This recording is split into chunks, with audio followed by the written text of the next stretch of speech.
Olá, meu querido inscrito, minha querida inscrita aqui no nosso canal do YouTube. Professor Nilmar de Aquino para a gente retomar o projeto Oráculos Concurso. Nesta aula, trabalhando aqui com questões de processo civil da Banca Sebrasp. Então, se você se prepara para concurso de tribunal, né? Você tem que ficar ligado neste vídeo até o final, porque na aula de hoje nós vamos aprender um pouco mais sobre recursos, que é um dos temas mais cobrados por todas as bancas, especialmente pelo Sebrasp, mas estará em sua prova se você vai fazer concurso para tribunal, seja para analista, oficial de justiça ou técnico judiciário. Então, venha conosco. Vamos aprender mais sobre esse tema. Assista o vídeo até o final, porque na aula de hoje vocês aprenderão muito sobre recurso. Vem comigo, tá aí a primeira questão. Primeira questão diz assim: consoante recente entendimento jurisprudencial do STJ, o pronunciamento judicial que em primeiro grau, veja, o pronunciamento judicial exarado em primeiro grau, que reconhece a inexigibilidade parcial de execução fiscal bom, aqui, pessoal, nós temos que entender o contexto tratado pela questão. Primeiro ponto, você tem que lembrar que se a inexigibilidade aqui é parcial, ou seja, se o pronunciamento judicial reconheceu inexigibilidade parcial, é porque o processo terá que continuar para que os demais pedidos ou a outra parte do pedido seja apreciada pelo juiz. Portanto, aqui não se trata de sentença. Se fosse sentença, aí sim caberia apelação. Como não é uma sentença, nós temos aqui uma decisão interlocutória, cuja regulamentação é tratada pelo CPC no artigo 1015 do CPC. Nós temos que entender bem o artigo 1015 para você não errar questões mais sobre agravo de instrumento. Veja, em seu caput, segundo o STJ, o legislador processual civil tratou do regime do agravo de instrumento no âmbito do processo cognitivo, tá? Então, note, na primeira fase do processo sincrético, que é a fase cognitiva de acertamento do direito, como dizem os italianos, percebam vocês que vai reger a interposição do agravo de instrumento a lógica dada pelo STJ. O que é que diz o STJ? Ele diz o seguinte: sempre que a decisão interlocutória ela for proferida pelo juiz e prejudicar imediatamente o direito material da parte, então ela é urgente e será desafiada por agravo de instrumento exatamente devido à sua urgência. Todavia, se a decisão interlocutória proferida prejudica a parte, mas não interfere imediatamente no seu direito material, ela não é urgente e, portanto, a parte pode esperar. Essa decisão interlocutória será apenas impugnada ao final do processo, ou em preliminar de apelação, ou em contra-razões de apelação. Mas, repito, segundo o STJ, esse regime é aplicado apenas à fase cognitiva, porque para as demais fases e outros processos específicos, nós temos a regulamentação do parágrafo único do artigo 1015. E aí veja, para o STJ, presta atenção agora, a fase de liquidação de sentença, durante a fase de cumprimento de sentença, que é a fase executiva do processo sincrético, durante o processo de execução, seja qual for, e durante o processo de inventário, toda e qualquer decisão interlocutória é desafiada pelo agravo de instrumento. E, obviamente, se você interpuser no lugar do agravo de instrumento apelação, há um erro grosseiro, onde não se admite, obviamente, a aplicação aqui do princípio da fungibilidade recursal. onde, eventualmente, o tribunal pode receber o recurso interposto de forma incorreta como se fosse o recurso correto. Só que isso só vai acontecer na ausência de erro grosseiro e, segundo o STJ, não é o caso aqui. Então, presta atenção. Qualquer decisão interlocutória exarada na fase de liquidação de sentença, na fase de cumprimento de sentença, processo de execução e também processo de inventário, desafia agravo de instrumento. É o caso da questão. Observe que nós estamos na execução fiscal. Então, se há uma decisão interlocutória, é desafiada por agravo de instrumento. Seguindo essa linha de ideias, vamos analisar agora as assertivas. Vem comigo. Olha o item A. É recorrível mediante a interposição de apelação. Já está errado. Não é apelação, porque apelação seria o recurso cabível de sentença. E aqui nós não temos uma sentença como pronunciamento judicial, mas sim decisão interlocutória. B de bola, é irrecorrível, salvo em caso de interposição de embargos de declaração. Não, há um recurso cabível aqui e o recurso é de agravo de instrumento. Olha o item C, é recorrível mediante a interposição de agravo de instrumento, sendo inaplicável o princípio da fungibilidade recursal no caso de interposição de apelação. Absolutamente correta, assertiva C de casa. Lembre-se do que eu acabei de dizer. Como se trata de uma execução, se for exarada uma decisão interlocutória, é cabível agravo de instrumento. E, obviamente, se você interpuser a apelação, há um erro grosseiro, onde não se admite a aplicação pelo tribunal da fungibilidade recursal. Fechado? Então vem comigo, primeira questão C de casa, vamos para a segunda questão. A segunda questão diz o seguinte: a vice-presidência do Tribunal de Justiça de determinado estado inadmitiu o recurso especial A da parte assistida pela Defensoria Pública. Então veja que houve uma decisão inadmitindo o recurso especial A por ausência de pré-questionamento. Observem. E negou o seguimento ao recurso especial B, negou seguimento ao recurso especial B, por estar o acórdão recorrido em consonância com o entendimento do STJ, exarado no regime de julgamento dos recursos repetitivos. Então, por estar o acórdão recorrido em consonância com entendimento do STJ, exarado no regime de julgamento dos recursos repetitivos.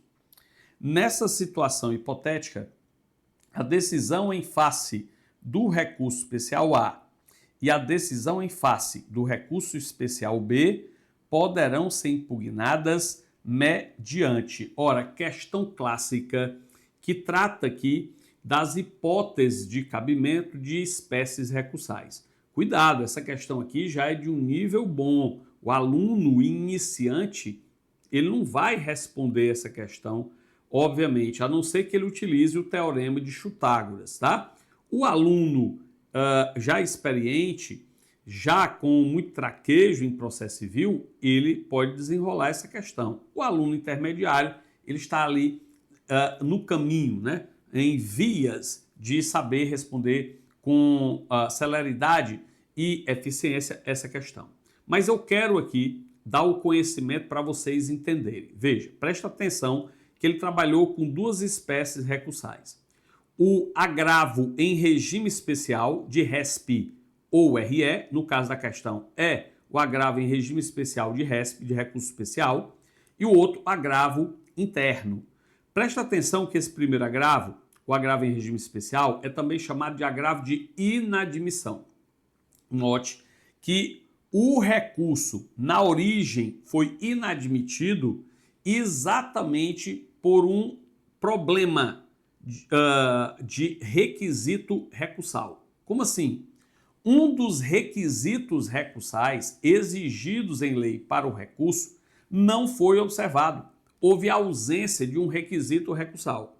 Ora, se é assim, o tribunal de origem vai proferir um juízo de admissibilidade negativo e o recurso não vai subir para o tribunal superior. Então, presta atenção. Sempre que tiver um problema na questão em relação ao recurso, quanto aos seus requisitos recursais, o juízo de admissibilidade será negativo na origem, inadmitindo o recurso, e para você fazer com que esse recurso suba para o STJ, você tem que interpor agravo em regime especial, o chamado agravo de inadmissão. Então, sempre que o problema ventilado for esse, ausência de requisitos recursais. Lembrando, na aula teórica sobre recurso, eu falo de todos. Nós temos 7 requisitos recursais comuns a todos os recursos. Agora, você tem que lembrar que os recursos excepcionais têm requisitos recursais específicos, como, por exemplo, o pré-questionamento. O pré-questionamento é exigido tanto pelo STJ para o RESP como pelo Supremo para o recurso extraordinário. Lembrem que a matéria ela tem que ter sido alegada e decidida na instância ordinária como regra para a matéria ser considerada pré-questionada. Se houver ausência de pré-questionamento, haverá juízo de admissibilidade negativo. Se você discorda da decisão do tribunal de origem, tem que interpor agravo em regime especial, até porque houve, como eu acabei de dizer, um problema no requisito recursal. Beleza? Agora, cuidado, porque se o recurso especial ou o recurso extraordinário ele for indeferido, ou melhor dizendo, ele for inadmitido, né? Não conhecido, porque o acórdão exarado ele se coaduna com um precedente do STF ou do STJ, pode ser súmula, pode ser um acórdão proferido em julgamento de recurso especial ou recurso extraordinário repetitivo, tá? Não importa. Pode ser uma decisão proferida em IRDR, enfim, havendo um precedente judicial e, portanto, o recurso especial não seja admitido, aqui a decisão, pessoal, vai ser exarada pelo presidente ou pelo vice-presidente do tribunal de origem. Ou seja, é uma decisão monocrática, tá? E em face de decisão monocrática, cabe o recurso de agravo interno. Então, consoante a jurisprudência dos tribunais superiores, dividam isso na sua cabeça. Se o recurso foi inadmitido porque há uma ausência de um requisito recursal, inclusive os específicos, caberá agravo em regime especial, ou de RESP ou de RE, a depender do recurso interposto.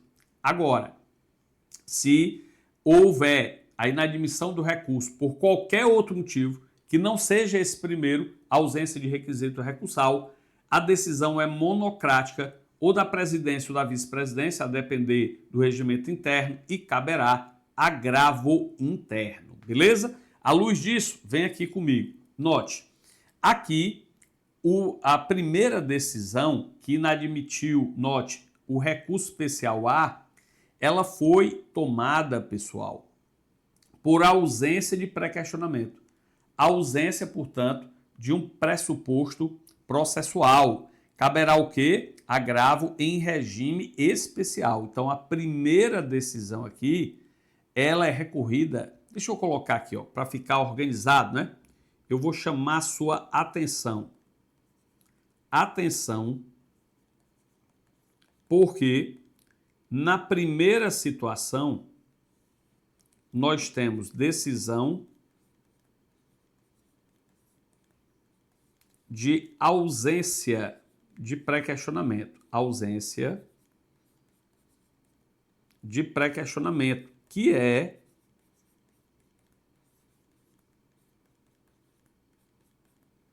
a ausência de um requisito recursal específico para os recursos excepcionais. Então, caberá agravo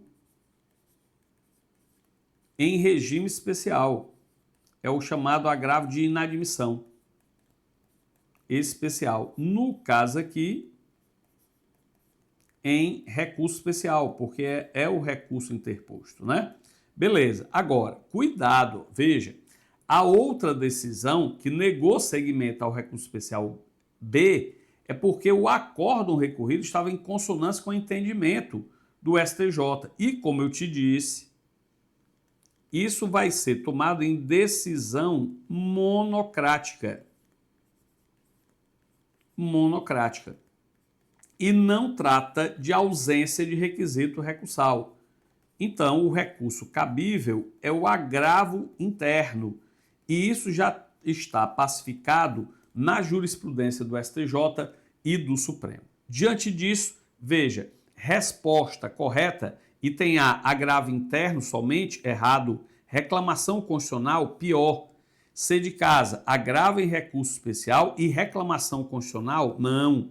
D de dado, agravo em recurso especial, perfeito, para a primeira decisão, e agravo interno, respectivamente, assertiva correta. Então, assertiva correta da segunda, D de dado. Meus caros, se você já faz parte do projeto Oráculos Concurso, ótimo. Se você não faz parte ainda, se inscreva, pessoal, no canal, aperta aí o sininho para sempre receber as notificações dos nossos vídeos. Aqui nós vamos resolver questões de processo civil, processo penal, direito civil e direito constitucional, as matérias que eu leciono. Vamos resolver questões inicialmente das bancas IBFC para o TJ Pernambuco e Sebras para o TJ Ceará, tá? Então, venha conosco, se inscreva no canal. E se você chegou aqui pelo WhatsApp, está me conhecendo agora, no meu Instagram, acesse, é o mesmo nome, professor Nilmar de Aquino, você encontra na bio do Instagram o link para o grupo do WhatsApp, onde você receberá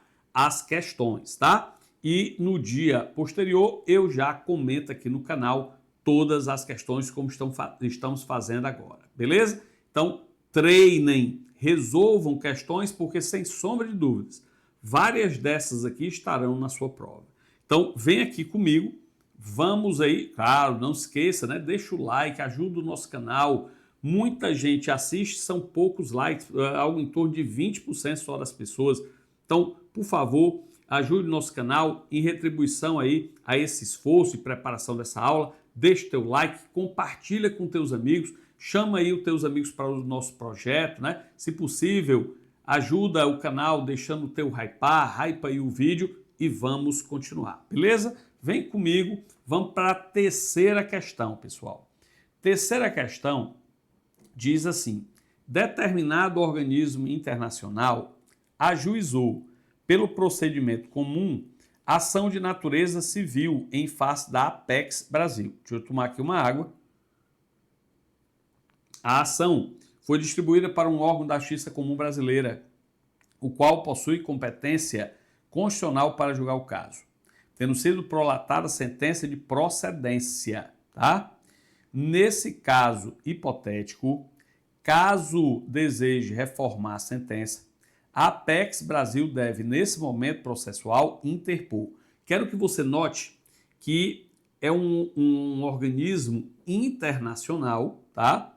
Que ajuizou uma ação em face de uma empresa brasileira. Veja, pessoa jurídica brasileira chamada Apex Brasil.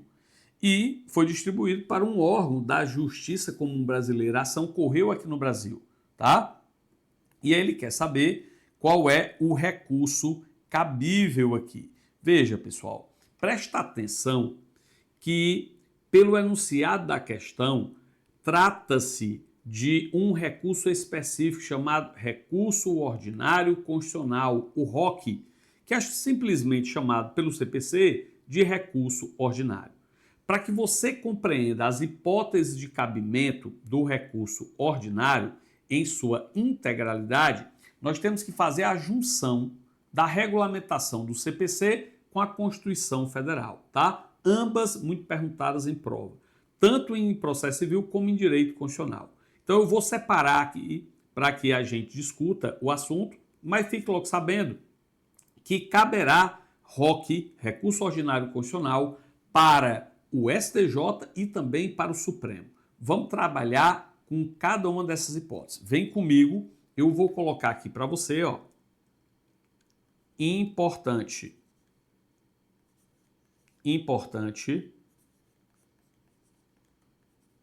E nós vamos trabalhar, em primeiro lugar, com o recurso ordinário constitucional no Supremo Tribunal Federal, no STF. beleza?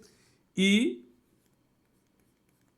esse recurso será cabível em duas situações. Uma prevista expressamente no CPC, porque, obviamente, trabalha com as ações de natureza civil. Então, note, a primeira dessas situações, pessoal, é quando houver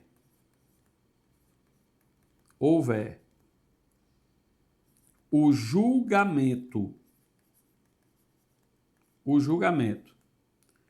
de HC, um remédio constitucional. Note, HC, habeas data, mandado de segurança ou mandado de injunção, deixa eu apagar isso aqui, né? Ou mandado de injunção, o MI, por um tribunal superior,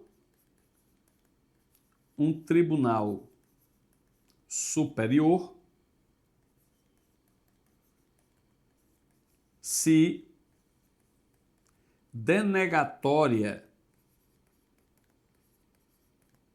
a decisão. Então, quando houver o julgamento de remédio constitucional, HC, HD, MS ou MI, por um tribunal superior, se denegatória a decisão. Então, essa hipótese está prevista também no CPC, apesar de também ter regulamentação constitucional. Lembrem-se, aqui o recurso ordinário é interposto para o STF para ele fazer exatamente a proteção dos chamados remédios constitucionais. Note que é um tribunal superior que denegou a ordem, né? Então, nesse caso, nós teremos a possibilidade de revisão em sede de recurso ordinário pelo próprio Supremo. A outra hipótese é prevista apenas na Constituição, vem aqui comigo, não é prevista no CPC, mas você tem que saber que é a decisão proferida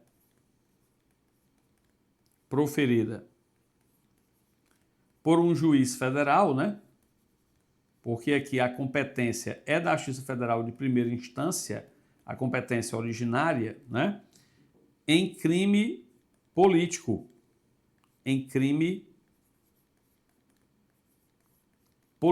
Beleza? Então, nós temos aqui as duas hipóteses de interposição de ROC para o Supremo. Vamos agora aprender as hipóteses de interposição de ROC para o STJ. Vem comigo, nós temos aqui as hipóteses. Eu vou colocar assim, ó, ROC no STJ.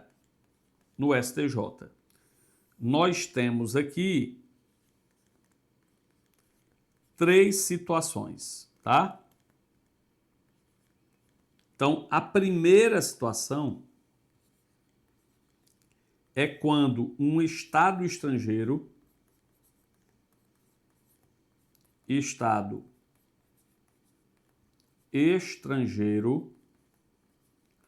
ou organismo internacional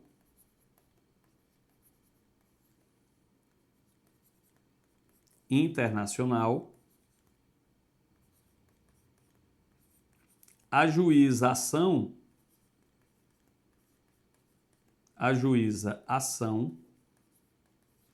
em face de município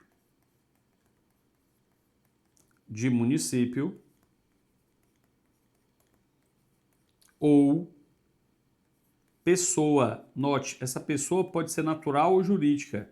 Pessoa residente ou domiciliada no Brasil.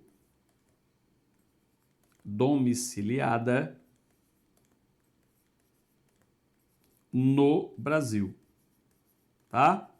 Veja, presta atenção que aqui a competência originária também pertence à Justiça Federal. Então, o juiz federal de primeiro grau vai julgar originariamente esse tipo de demanda. Todavia, o STJ funciona aqui como um tribunal de segunda instância. em face da sentença exarada por esse juiz federal, não cabe apelação para o TRF, como normalmente ocorreria. Por previsão constitucional expressa, caberá recurso ordinário para o STJ, que funciona, repito, como tribunal de segunda instância, beleza? Então vem aqui comigo, porque diante do que eu acabei de comentar, a gente já pode resolver a terceira questão. Nesse caso hipotético, caso deseje reformar a sentença, a Apex Brasil deve, nesse momento processual, interpor, note, recurso extraordinário? Não. Apelação, acabamos de ver, também não, né? O recurso correto é dedicado recurso ordinário, beleza? Agora, para terminar aqui a nossa análise, eu vou colocar as outras duas hipóteses de cabimento. Eu vou condensar em uma só, tá? Segunda hipótese é o seguinte, em julgamento,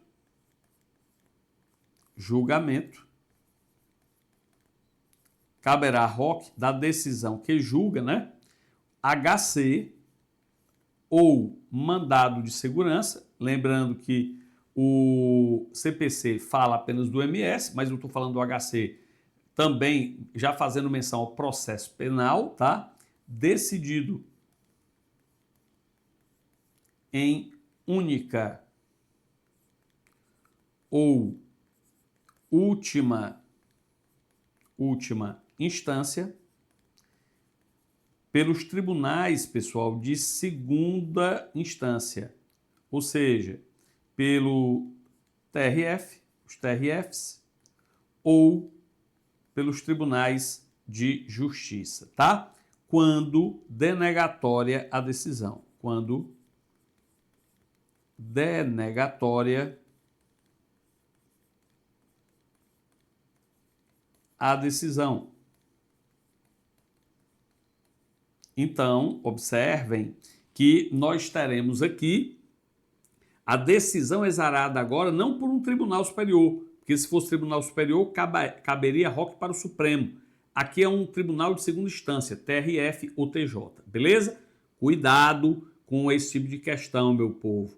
E se você realmente está chegando agora aqui nessas matérias, né, é oriundo da área administrativa, ou já é bacharel em direito, mas não tem muito traquejo com direito civil, processo penal, eu vou deixar aqui na descrição os links dos meus cursos, tá? Se você gosta das minhas aulas, considere adquirir, porque nós vamos trabalhar completamente com todas essas matérias, tá? Para o TJ do Estado do Ceará, enquanto não sai edital, inclusive temos bônus. Na pendência do edital, todos os alunos do curso receberão os cursos de questões das matérias e também simulados comentados até a véspera da prova, pessoal.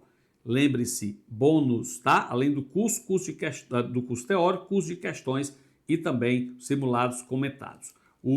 Aqui nós estamos com os links na descrição, considere adquiri-los para a gente desenvolver essas matérias com vocês, beleza? Vem comigo, vamos para a nossa quarta questão.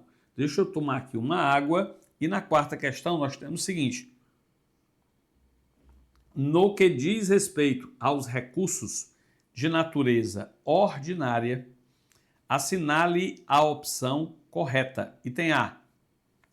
Quando notadamente cabível a apelação, a interposição equivocada de agravo em instrumento é superável com a desistência do agravo e a interposição do recurso correto dentro do prazo recursal. Jamais.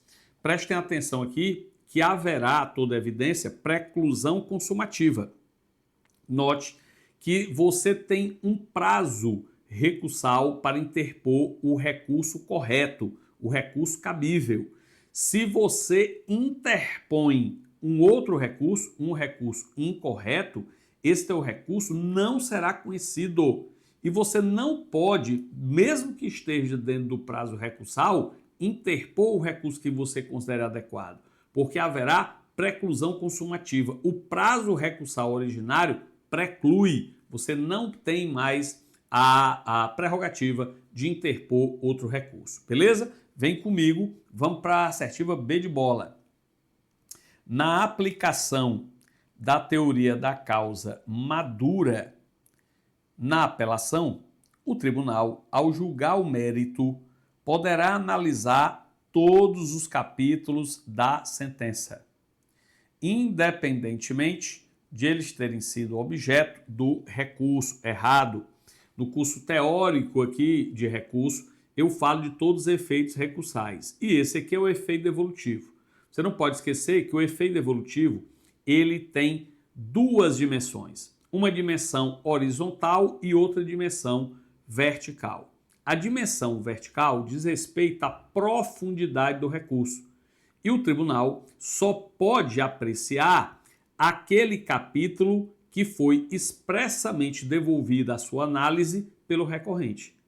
Então, o capítulo não foi devolvido, o tribunal não pode sobre ele deliberar, beleza? Ainda que haja matéria de ordem pública, como, por exemplo, a prescrição, beleza? Então, por exemplo, eu ajuizei a ação em face de você, pleiteando indenização por dano material e moral. O juiz fixou a indenização por dano material, que eu achei razoável, e ajuizou um valor de indenização por indenização por dano moral que você não concordou, achou excessivo. Você recorre só da indenização por dano moral. Suponha, nesse exemplo, que o tribunal reconheça uma prescrição. Ora, se ele reconhece a prescrição, pela dimensão vertical da devolutividade, somente esse capítulo inerente ao dano moral pode ser abrangido pela decisão do tribunal.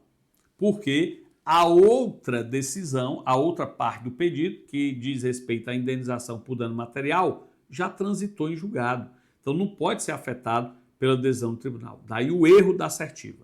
Vem comigo, vamos para a C de casa, que diz o seguinte: o efeito regressivo deve ser utilizado como regra na apelação. Já está errado, tá? À exceção dos casos em que ocorrida a improcedência liminar do pedido ou indeferimento da petição inicial. É exatamente o contrário, meu povo. Vem aqui comigo, por favor. Presta atenção aqui. Efeito regressivo é aquele que possibilita o juízo de retratação do magistrado. Lembrem-se que todos os agravos possuem efeito regressivo, ou seja, o juiz poderá se retratar da decisão proferida em todo e qualquer recurso de agravo, seja agravo de instrumento, agravo interno ou agravo de inadmissão, o agravo em regime especial que nós já tratamos em outra questão. Agora, o efeito regressivo para apelação é um efeito excepcional. Em regra, não há efeito regressivo na apelação, a não ser da apelação cabível em 3 sentenças. Primeira é a sentença que extingue o processo em julgamento de mérito.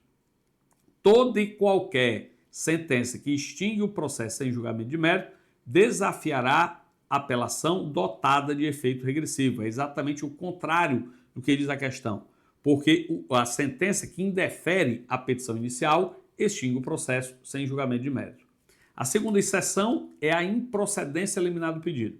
Sentença que decreta a improcedência liminar do pedido é desafiada por apelação dotada de efeito regressivo. E por último, a sentença exarada nas causas do ECA, do Estatuto da Criança e do Adolescente, também desafia a apelação dotada de efeito regressivo. Beleza? Vem comigo, tá aí a assertiva D de dado.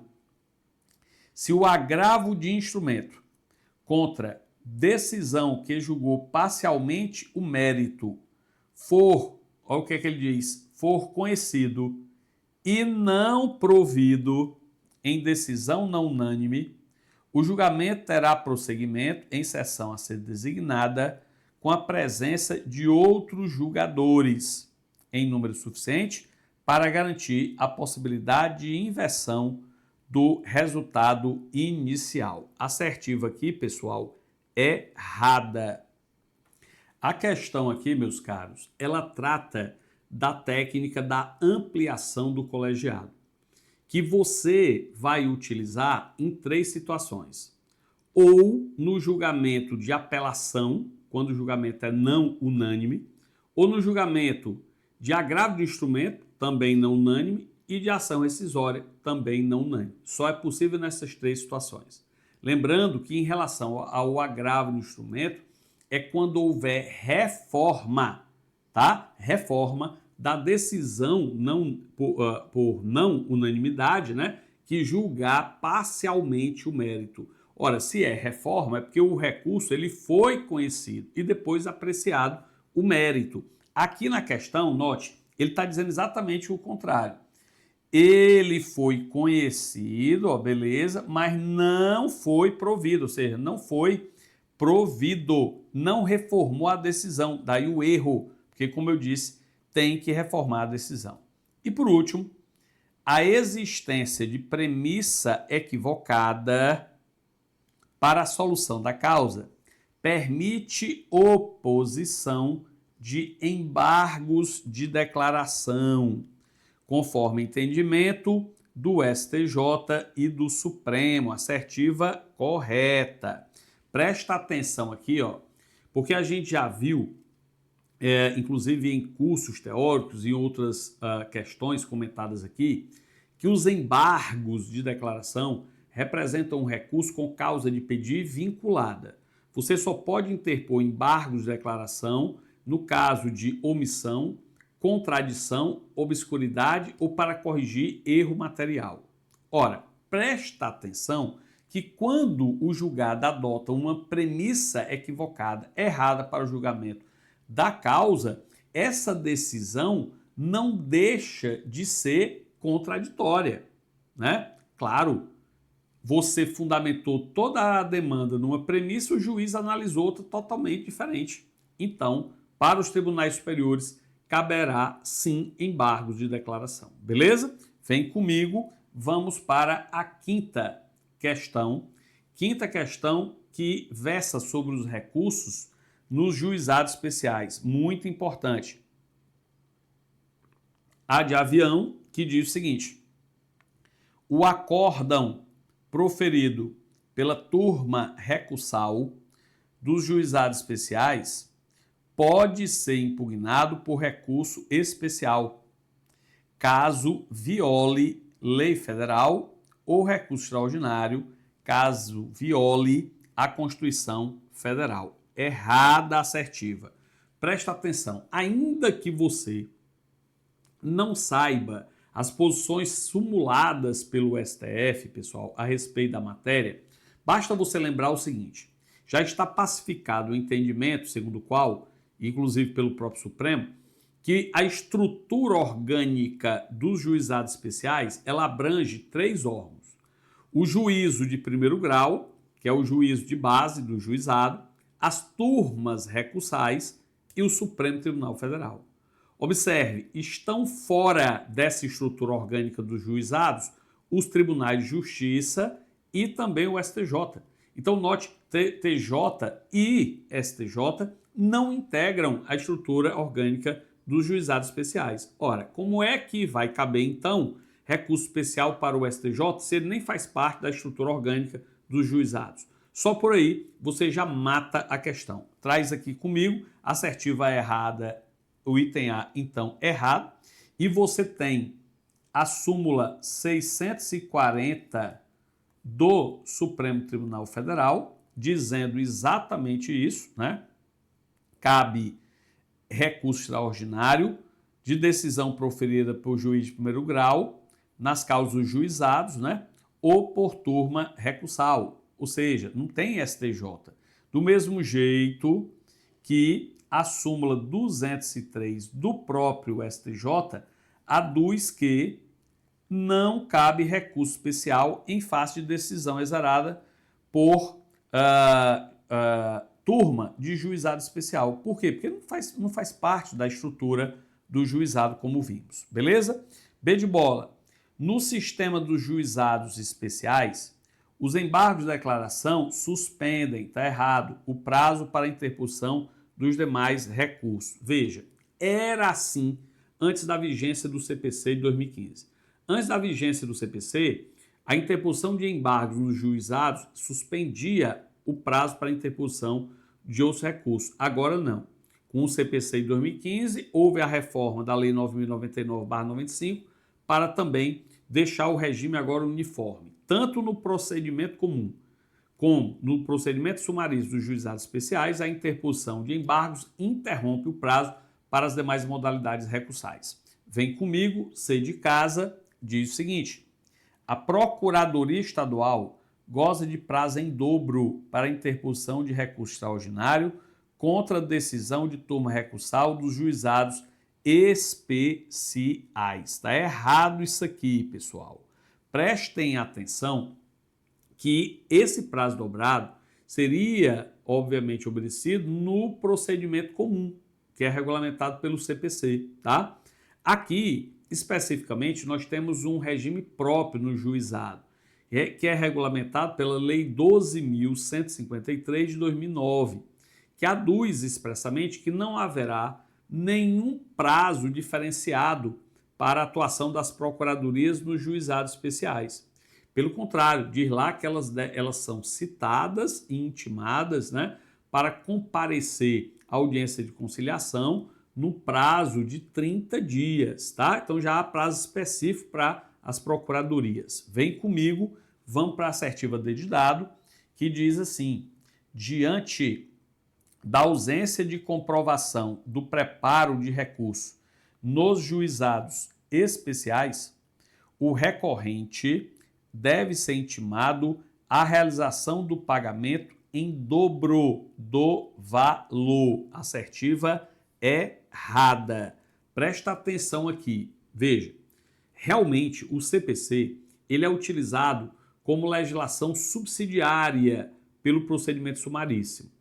Ou seja, você deve obedecer às regras específicas da Lei 9.099/95, podendo utilizar excepcionalmente a regulamentação do Código de Processo Civil se houver omissão pela lei específica, a lei dos juizados especiais. Agora, cuidado, porque aqui existe regra própria dos juizados para isso.